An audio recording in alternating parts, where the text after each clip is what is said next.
always most gratifying when museums are able to showcase artworks and artists who, through their exhibitions, speak to a community's experience, a region's history, or how that art reflects the common person. This is the case with the Canton Museum of Art's Blue Collar exhibition, featuring the ceramic artists Kyle and Kelly Phelps, who found a powerful voice very close to their own home. Kelly and Kyle are identical twin brothers, both working in the university setting here in Ohio.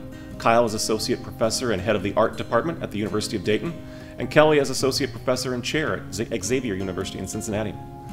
Both are focusing their talents and their voice through figurative sculptures dedicated to honoring and giving voice to the working class struggle, the common man or woman supporting their families and communities through industrial manufacturing or service industry jobs. Together, the Phelps brothers make art that puts a human face on an ever-growing statistic: workers displaced by downsizing, outsourcing, automation, or just hard times. Their work comes from their life, their hearts, growing up in the auto manufacturing town of Newcastle, Indiana, where their father worked in the assembly plant, which was the lifeblood of the town.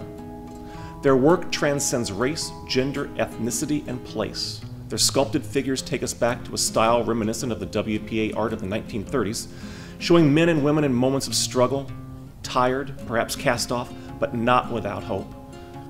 And so when our curator at the museum discovered their work, we knew that their art, their story, had to be told here in Canton, Ohio. Canton and our surrounding Stark County region is rich in the manufacturing industry, with names like Timken Bearings, Belden Brick, Hoover Manufacturing, Diebold, and more. We are steeped in steel, brick, railroads, and the transportation industry. Even our neighbors to the north in Akron, rooted in the tire and rubber companies. Industrial manufacturing was and is a common, major component of our identity here in Stark County, and the Phelps brothers' art and its message frames a major part of that identity and puts a personal human experience surrounding it.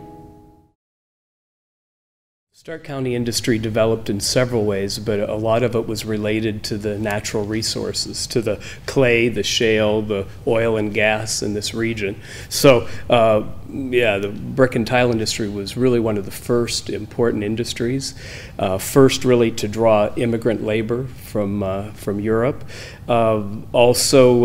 Brick and tile was related, of course, to road construction because of the Metropolitan Paving Block Company particularly, and those paving blocks that helped create modern roadways across the United States and helped Stark County become a real center for industry. And we see this in several of these images that we've been looking at where the workforce has gathered for a group photo. And certainly we know that until 1911 there really weren't any child labor laws in this country. In fact, there still aren't really very many federal laws. They happen at the state level.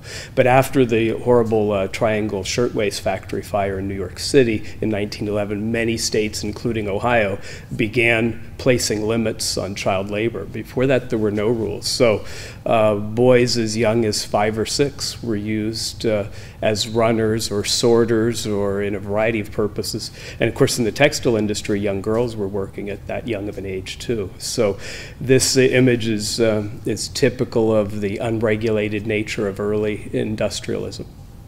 During World War I, of course, with the dramatic transformation from civilian to military war production and the loss of workforce meant that it was a good time to work in industry in Stark County or anywhere in the United States, because production was high, pay was good, jobs were plentiful, soldiers were at the front.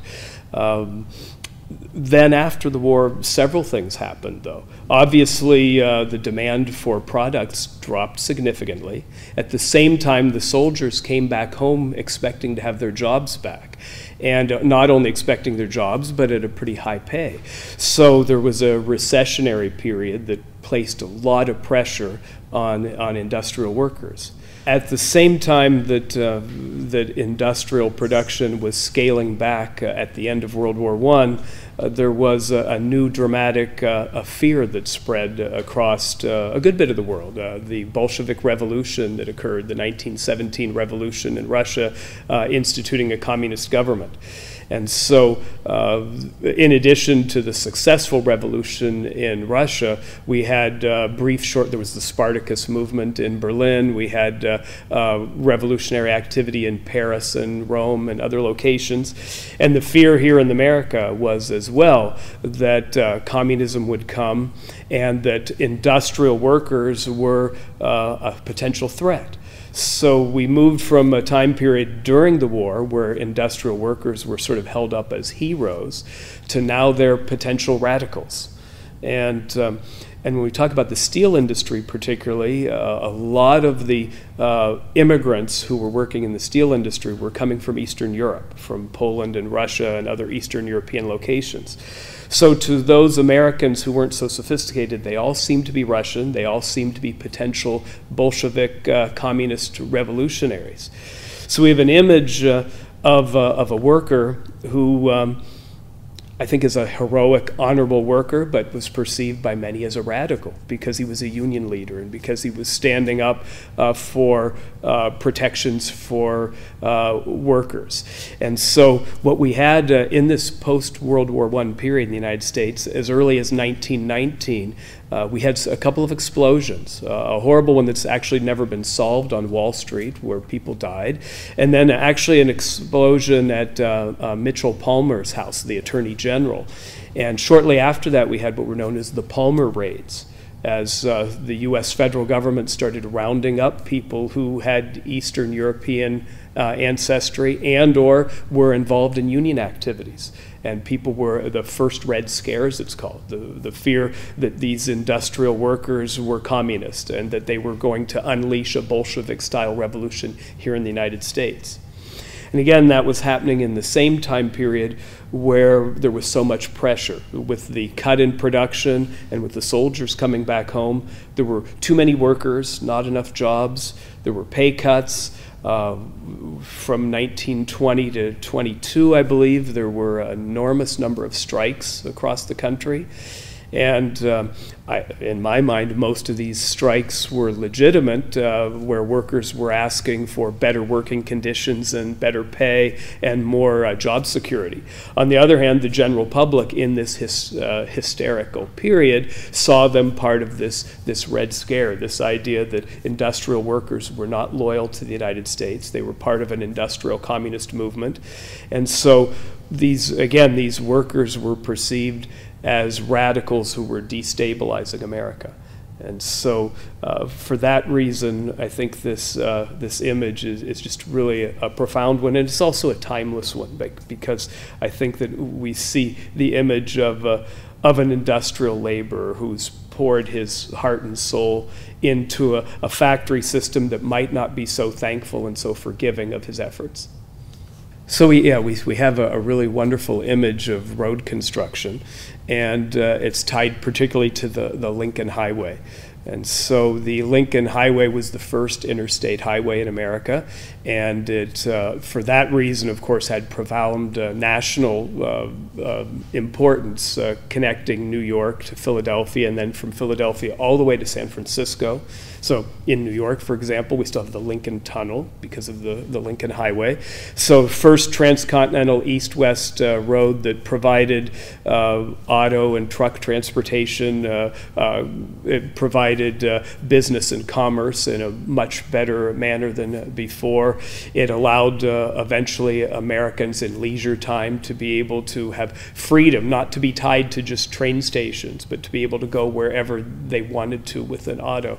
So it transformed American business and culture in multiple ways. What it did here in Stark County, in addition to those things, is that obviously the Stark County is traversed east to west from Minerva to Massillon, basically, by the Lincoln Highway. But also because we were a major brick producer, a paving block producer, we were producing the materials that made the Lincoln Highway. So Metropolitan Paving Block, for example, but many other companies as well. So we're making the block here in Stark County. We're laying the block, and we have this great image of a Massillon-based construction company working in the eastern part of Stark County near Robertsville. So we're seeing the difficult industrial labor by hand, laying paving block by block in the hot sun. And so we're seeing the difficulty of this process that, again, transformed both Stark County and the nation. In addition, this paving block did some famous things. So, for example, the original Indianapolis 500 Speedway, the reason it's called the Brickyard is it was paved with brick, and those brick were made at Metropolitan in Canton, Ohio. Another interesting story about this is that when the Lincoln Highway was first under construction, but just in fits and starts, at the end of World War I, a captain, I believe at the time, who we know from later fame, Captain Eisenhower, led a large convoy of men and equipment across the Lincoln Highway. And they were able to, well, first they suffered a huge number of breakdowns of axles breaking in vehicles and being stuck in deep mud. And they saw that really we didn't yet have an interstate highway system. It was just in its beginning. And for Captain Eisenhower, this became a transformative experience. When in World War II, he was the Supreme Commander of Allied forces in Europe and began that process after D-Day of defeating the German army. He also noticed the German Autobahn system, their amazing system of interstate highway that enabled the fast movement of troops and war materials wherever they needed to be, when they needed to be. And so eventually, as he became President Eisenhower, one of the things that he supported and sponsored, and of course Congress passed the Federal Highway Act, I think in 1957, and President Eisenhower signed it. And his idea was that from his early experiences with the Lincoln Highway and with his experience in Germany, is that we, America, needed a modern interstate highway system for leisure, for commerce, but also, more importantly, for defense purposes. And so that Lincoln Highway that has so many of its origins here in Stark County was really the precursor to the magnificent interstate highway system that we have here in America today. Growing up in Newcastle, Indiana, Kyle and Kelly Phelps shared everything. A bed, hand-me-downs from their 6 older siblings, their school classrooms, all the routines of life in a Rust Belt manufacturing town. They often will remark, remember the sitcom Roseanne? That was our life.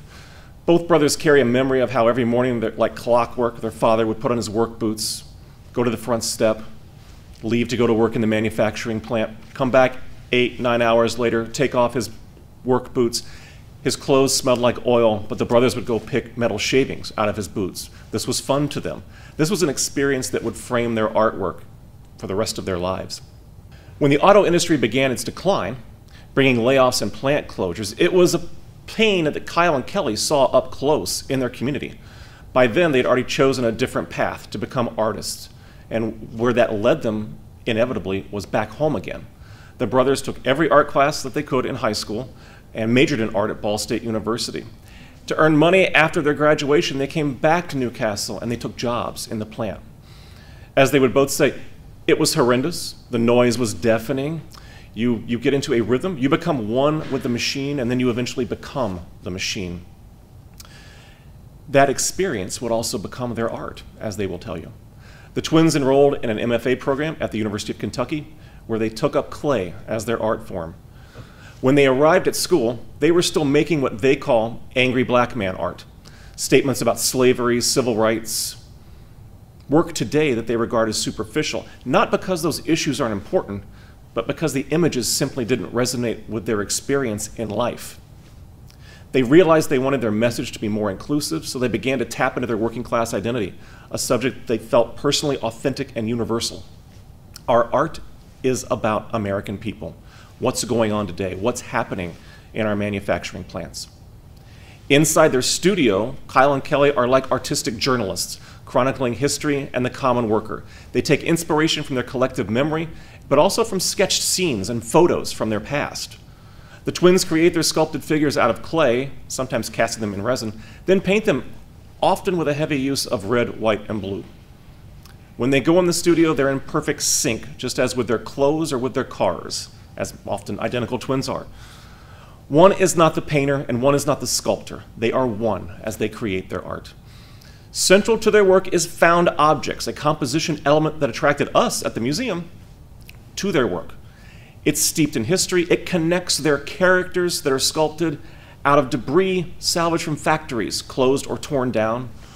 Gears, tools, scraps of corrugated steel, all still smelling of oil and smoke. These become central content to their creations and ultimately to their story. As we've seen in the Blue Collar exhibition, the Phelps art is an authentic narrative where remnants of the past become artifacts placed with sculpted items to tell a story. These are valuable. A story that rings from Flint, Michigan to Pittsburgh, Pennsylvania to Canton, Ohio. Earliest art memory would be drawing on the walls with crayons. Right after our father had remodeled the walls, remodeled our home, or we had a house fire, and which made a huge construction project for our home. And Kyle and I remember, really, Dad finished a wall, and we actually went in and just scribbled all over the wall. And at the time, that was just one incident. The other top part was we were wearing Buster Brown shoes. I'm not sure if anyone remembers those, but us. Baby shoes, yeah. And we ended up painting on our shoes, and we were always trying to rethink, what was already made and make them better, improvements on what was already existing, whether it be toys or, the fresh new white wall that we didn't see as, we saw it as an open canvas, or our shoes. So we've always had that creative knack. We'd always want to fix and tinker, and we were inquisitive really early on. Yeah, I think that really pretty much started our creative bit as little kids. Just working, playing, and exploring different materials, from house paint to taking crayons to a freshly painted drywall, and it just kind of went from there. I think early on, our parents were really interested in keeping us twins very programmed very much early on. Well, I think it was started even earlier than that. I think it's just because we're the last of 8, 4 boys and 4 girls, and then the last, set of kids ended up being twins. Where most twins would do everything in their power to separate and be their own, have their own separate identities. This is who we are, and this is something that we've embraced for forever, and we plan on keeping it that way. But I do think Mom and Dad may have their weird role in this. Good examples like the yearbook pictures. Each kid had their own individual cell, their own individual photograph. Picture. I don't know if Mom and Dad were just cheap or they just wanted us to fully embrace the twin, how special twins are. So Kyle and I were always in the same photograph. There'd be 15 students in our class, and then Kyle and I were in the same cell. For years. We were always in the same cell. We'd always were dressed the same. We'd always have. I think part of that was growing up in a household of 8 kids, so we were used to sharing, and we slept in a twin bed together for years, up until last year. For years, we slept in twin beds. A twin bed, not separate twin beds, but a twin bed. But learning just to share and to get along, and I guess just embrace knowing that there's someone that you can confide in and play with and be with, and that just carried on all the way through. A lot of people think, even to this day, that this is just a sham or just a gimmick, something to be funny about. But when you do things for so long, it's part of your program. You're programmed, and it drives my wife, and I'm sure it drives your wife crazy, that when we go out and buy things, I have to make sure I buy 2 sets. And it's always been that way. When we bought our automobiles, it's make sure it's the same. And especially when I went on my job interview, and that was the most difficult thing when we went and finished our MFA, the realization of getting a job and being separate. It was heartbreaking, and it was also exciting, but we always had that plan to stay together. So if one person got a job, the other person follows, and that held all the way through. Who takes their brother to a job interview and they hired us both. I kept talking in the background and, oh yeah, because I wanted to gain some experience on interviews. You know, coming out of grad school, you just want to get some practice and see how it goes. So as Kyle was giving his interview, I sat in the back of the room, and the guy that was giving Kyle the interview was asking questions, and Kyle would forget something, and then I would yell. I would yell back up to the front, like, oh yeah, and we know this, and don't forget to tell him this, and make sure you let him know this. Like the guy looked at me and was like, who are you and why are you here? So it was like, it's something, it's kind of like a marriage. It's more than just being a twin. It's like being one person in two bodies. Because growing up, I mean, having shared everything and acquiring the same taste and going through and the academic setting and educational settings and going through the same educational system and taking the same identical classes, sharing one set of books throughout college, the entire college career, having one set of books instead of two, and, you know, studying together, you become literally one person. And it's challenging. You always have that fear of leaving the other one behind. But at the same time, you know, we can get a lot of stuff done in a very short amount of time because there's two of us. Kind of like an octopus moving around in their studios. So, which is tough being in the studio at times because we're so close that we get on each other's nerves. You know, we have like a sanitized version of what you guys are hearing now. It's a lot of shouting and cussing and like, get off of me, and like, why are you sweating on me? Because we're working so close together. Like, why are you breathing so hard? And I was like, just get on each other's nerves. But at the same time, I can appreciate it because our skill sets are so tight. He's not the sculptor and I'm the painter. We're interchangeable. And there's no one authorship of our work. We have what we deem as a subconscious okay, where most people would kind of feel a little weird about collaborating. We don't even see it as collaborating. We just see it as this is what we do. It's just production and making and thinking. So if Kelly's working on a certain piece, then I can come right around and contaminate it so it becomes our work. And the same thing for Kelly. There's not one thing that Kelly does that I can't do, and vice versa. So it's something that we've done for forever. I can't think of anything being different like that. It's almost, I kind of equate Kyle and I to like being a journalist, because, you know, a journalist that has to make everything. So literally we're trying to tell the story and keep that story alive about, you know, the importance of these factories and these communities. But we try to, how do I say this? We're trying to say it in a way that keeps that whole dream or that whole way of life alive. Or at least through memory. You know, one of the first things that we do, we go out to the community.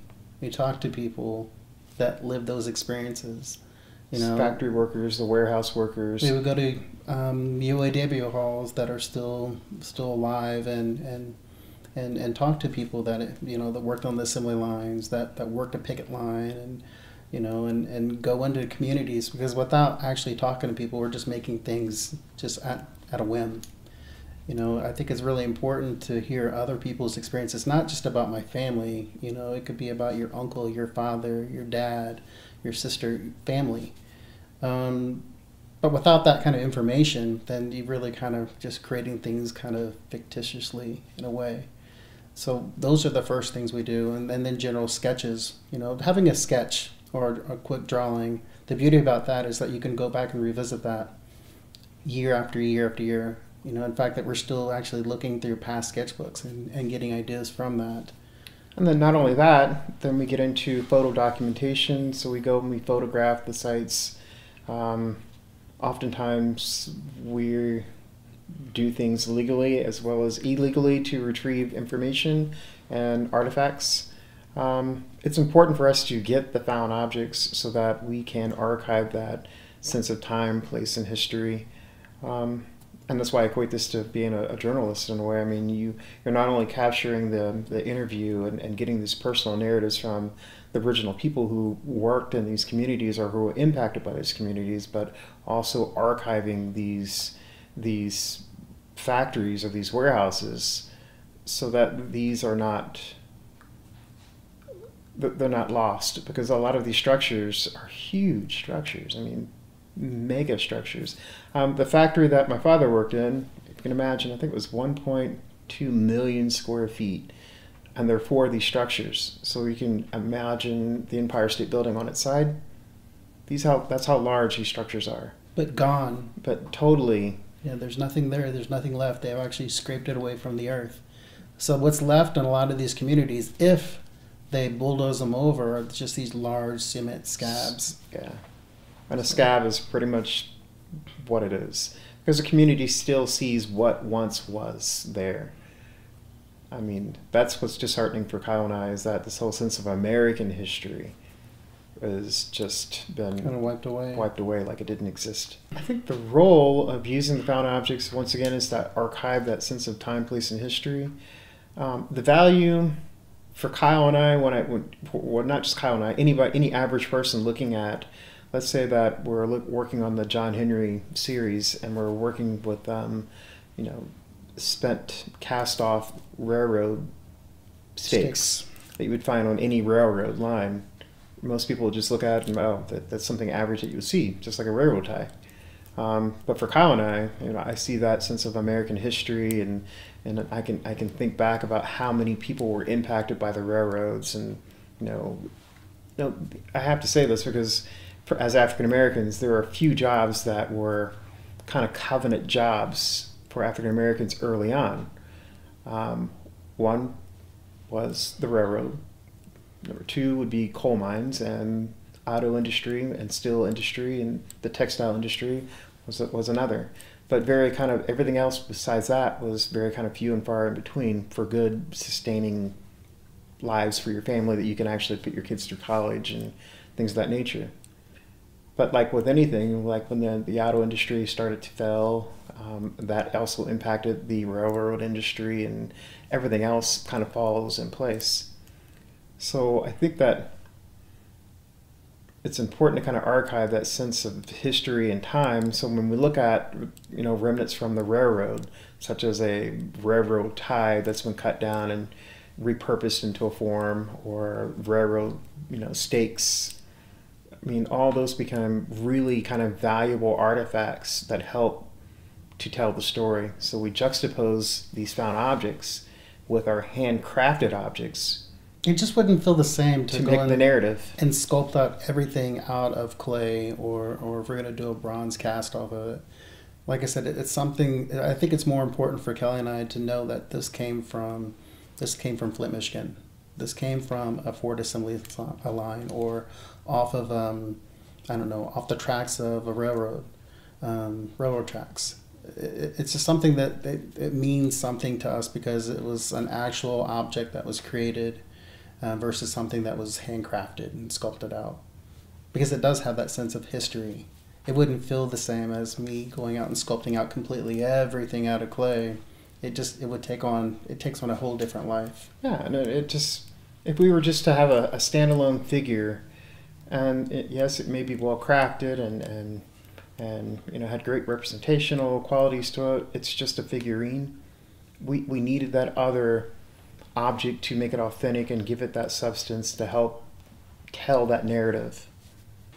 John Henry series started out, we were trying to make a connection with African Americans' role within the workplace, but then if you look at American history, African American history is pretty limited. I mean, you can say that the whole notion of slavery in a sense was working class, it was labor based, but at the same time we were trying to look at it and bring more of a positive light, because Kyle and I didn't experience slavery. We don't know firsthand, and that's something that's important, that in order for us to be who we are, we have to know what's out in front of us, not what was behind us. So I think it's important for us to think about that Kyle and I were doing some research, and we were trying to find some folk heroes that already existed, and it was disheartening to find that there was very few African American stories about, especially African American folk heroes that you can even think of. I mean, so that's where John Henry came out, the Still Driving Men, and it kind of was fitting within our genre of our work. Very working class. He was. That was. He was the underdog. Pretty much our own hero. Going up against technology and the fact that how his role tied into the railroad industry and how important African Americans, that was a primary job. If you could get into the railroad at that time, that was considered a good job of its time. But those days have kind of changed, and I think it's coming back. The railroad industry is coming back, but I'm not sure a lot of African Americans are going that direction anymore. Same with the military and, with anything else. I think that John Henry, for us, and bringing John Henry to the modern day light, because I do have a brother who worked for the railroad industry now. His name is John, which is weird. I didn't think about it now, but he worked on the railroad, and that became a sustaining life for him. So things are not so far removed, but at the same time, we're trying to kind of question, why is there only one African American folk hero? But what happened? Where's all the rest of them? I mean, surely they're out there. But yeah. I think that as African American, of course, I have that obligation. We have the obligation to show people that look like me, and the people that we see that working on the assembly lines, or in the case of my sister, she works at the post office, just people in general that are not Caucasian, and just to put that out there that, these people exist, but I don't think that we get on our pedestal and make it an issue, because I think that what we're trying to get across is that this is a broader concern. This is something that's really important that affects all people. And not specifically just race-driven. I know our work isn't Afrocentric for a reason, because we want our work to be more inclusive, and that, yes, racism will be addressed through class, but it shouldn't be racism-driven or race-driven. I think the fact that our work is about workers and not necessarily about African Americans makes it a little less Afrocentric, but at the same time, we're talking about a much broader issue. We want our work to be more universally accepted, as opposed to just, it's black art. I'm still trying to figure out what black art means to this day, but I think that... But we touch on situations where we talk about racism, and, and it's something that we can't escape from because we've experienced it personally, but it's something that we also see the broader picture. We talk about this community that we belong in is not just African American, it's not just male, and it took us a great bit of time before we realized that we included females, and then we'd still talk about race issues, but the big umbrella thing is that we're talking about working class people, and that's colorless. It's about that struggle. It's about that community of people. The Timken Company, and now Timken Steel, represent a hallmark of the manufacturing industry of Stark County and our surrounding region. From the late 1890s through today, Canton and the surrounding area is home to Timken manufacturing and innovation in the roller bearing industry. Today, our manufacturing roots throughout Stark County are firm in many industries, steel, brick, and more, with the Phelps brothers' artwork sharing common themes and a chronicle of workers and families throughout the economic ups and downs of a manufacturing town. And how amazing that their blue-collar exhibition here is installed at a museum housed in the Cultural Center for the Arts by a building site and capital provided from the Timken Foundation. When historians talk about the great migration of workers during the early and mid-1900s, we see a change in the workforce, primarily due to the World Wars. White Appalachian Americans from the Upper South and African Americans coming from the Deep South moved into the industrial production regions of the North and the Midwest. Greater numbers of women entered the industrial production sector, like Chicago, Detroit, and here in Canton, Massillon, Youngstown, and the surrounding area. This migration formed a generational backbone in our manufacturing industries, one in which Kyle and Kelly put a face to through their art. So the Timken Company got their start making carriages in St. Louis. And for us, we were really fortunate that the Timkens decided to relocate to Canton, Ohio, right around the turn of the century, late 1890s. And they actually were able to locate where the Cornelius Altman farm implement factory had been, and the Altman Reaper Works, as it was called, had, in the panic of 1893, had gone bankrupt, but there was large industrial infrastructure with good railway access. And so the Timken Company came because northeastern Ohio was a good place to be tied to new emerging industry. So not just the carriage industry, but the new auto industry. And what was unique about Henry Timken, of course, is that he patented the tapered roller bearing. And roller bearings placed on axles of carriages or automobiles or farm implements dramatically reduces friction and improves efficiency, prevents axles from breaking so easily. It was a transformative technology. However, the Timken Company failed repeatedly to convince the railroad industry to use these roller bearings. The railroad industry was making a lot of money. They were using carbon steel axles. They were just replacing them frequently and other parts. And they just didn't want to jump to this new unproven technology. So the Timken family did something that I think was remarkable. They commissioned the construction of their own locomotive, and it was numbered 1111, and so it earned this nickname, the Four Aces. And this locomotive, of course, had tapered roller bearings in it. And so now they had proven that the technology would work, but they still had to convince the industry. And so they went on a nationwide promotional tour, taking this Four Aces across the country and demonstrating its improved qualities. And to do this in dramatic fashion, the image we have is from Chicago's Union Station, the summer of 1930. And we see a group of young women pulling ropes and showing that because the reduced friction, they were so easily able to tug on this rope and move the Four Aces across the platform. Within a short period of time, the railroad industry saw the mistake of their ways earlier and began producing only locomotives using roller bearings. This was good for America. It was good for transportation. It was great for Stark County, obviously, because the Timken Company was and is the largest maker of tapered roller bearings in the world. Well, the interesting thing about when we talk about the Great Migration, that it actually came in two big waves, and they're tied to momentous world events. So first, the Great War, now known as World War I, and then again in World War II. In both cases, what we had happen is that large numbers of American men joined the military and went overseas to fight these world wars. At the same time, because the wars were going on in Europe, European industrial production plummeted.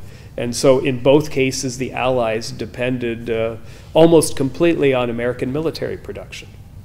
So how do you retool from civilian to military production and dramatically ramp up production when your workers leave? So first, in the World War I time period, the industrial Midwest began looking for new sources of labor. And those new sources of labor also had to be more creative, because until World War I, most of our new labor were immigrants coming from Eastern and Southern Europe. Well, they were cut off, because now with the trench warfare and the horrific bloodletting in Europe, no country that was a combatant in the war effort was going to want to lose any of their potential soldiers. So immigration was shut off. And so two things happened. White Appalachian Americans from the Upper South, from West Virginia, Kentucky, Tennessee, were recruited. and African Americans from the Deep South, so Mississippi, Alabama, Georgia. And Henry Ford was part of this. And Henry was one of the more creative in many ways. Not only did he produce handbills that were placed in post offices and train stations in the South, many companies did that, but he was one of the not the only, but one of the few that really took a step further and actually offered, in some cases free and in other cases reduced rail tickets for people to come to Dearborn. So, for example, a rail station in Jackson, Mississippi, maybe, would offer, signs saying, "Come to this ticket agent if you're willing to sign a contract and commit to working for the Ford Motor Company. We'll provide free transportation, and this is something that Henry did too, we'll assist you with finding housing in Michigan." And so for African Americans, this was attractive on several levels. One, offering better pay and benefits than these rural workers. These were people who were sharecropping often in the cotton fields. So it's better pay, it's better working conditions. It's also a chance to escape the Jim Crow laws and the intense oppressive racism of the Deep South, and to go to somewhere that seemingly was more colorblind. Now, as we find out, the industrial North wasn't a perfect place for African Americans. Lots of problems occurred, but still it was a better place. It was a place where there weren't institutional racism factors and laws in place. And so what happened is, with the Ford Motor Company and a lot of other facilities, some African Americans moved north, they tried it out, and then they started sending letters and telegrams back home saying, "This is a better place. This is a place where our children can go to school. This is a place where if we work hard, we can better ourselves. This is a place where the laws seem to be applied more equally." And so soon we had this great migration of African Americans from the Deep South to industrial cities like Detroit, like Chicago, like Pittsburgh, but for us here in Stark County, also like Alliance, Canton, and Massillon. And I've done this many times. I've talked to African American friends from northeastern Ohio and asked them where their family origin is. And you get so many of these stories about how they still go back to the family reunion in Georgia or Alabama, or that they have lots of cousins in Mississippi, but they don't really want to live there because they think life is better in northeastern Ohio, and the opportunities that their grandfather got sort of transformed their way of life. And so Henry Ford was a big part of that. It's been a true thrill to feature Kyle and Kelly's sculpted stories here in Canton, surrounded by all this manufacturing history and innovation that's helped build our nation, our city. Their work has resonated within our community, with visitors to the gallery drawing back on their memories of family and friends working in manufacturing, even those working in the plants today. The experience is real, the message is authentic, the emotion is clear in the artwork. For this exhibition on the storyline of manufacturing in Stark County, we're thankful to the Massillon Museum, the Hoover Historical Society, the McKinley Presidential Library Museum for their contributions of historical photos. These displays in our lobby and our galleries help to truly add a storytelling aspect that our visitors connected with and enjoyed. Likewise, this oral history project, through a generous grant from Ohio Humanities, will allow this exhibition to live on and introduce new audiences to the Phelps as artists, as well as their authentic historical narrative on the working class and the Stark County experience. And here at the Canton Museum of Art, the Phelps will hold a special place for us. We've acquired one of their works from the exhibition, The Fall of John Henry, for our acclaimed permanent collection, which features watercolors, ceramics, and other works on paper. So the Phelps will truly live on here at the Canton Museum of Art. The exhibition has touched families inside the museum and students inside our schools, and I think one of the most important takeaways is, if this exhibit, a school program, this documentary narrative, if it sheds light on our workers, our heritage, how America was built, how we continue to build, or inspires one student to pursue a passion, maybe storytelling through art, then we've done a great service to our community.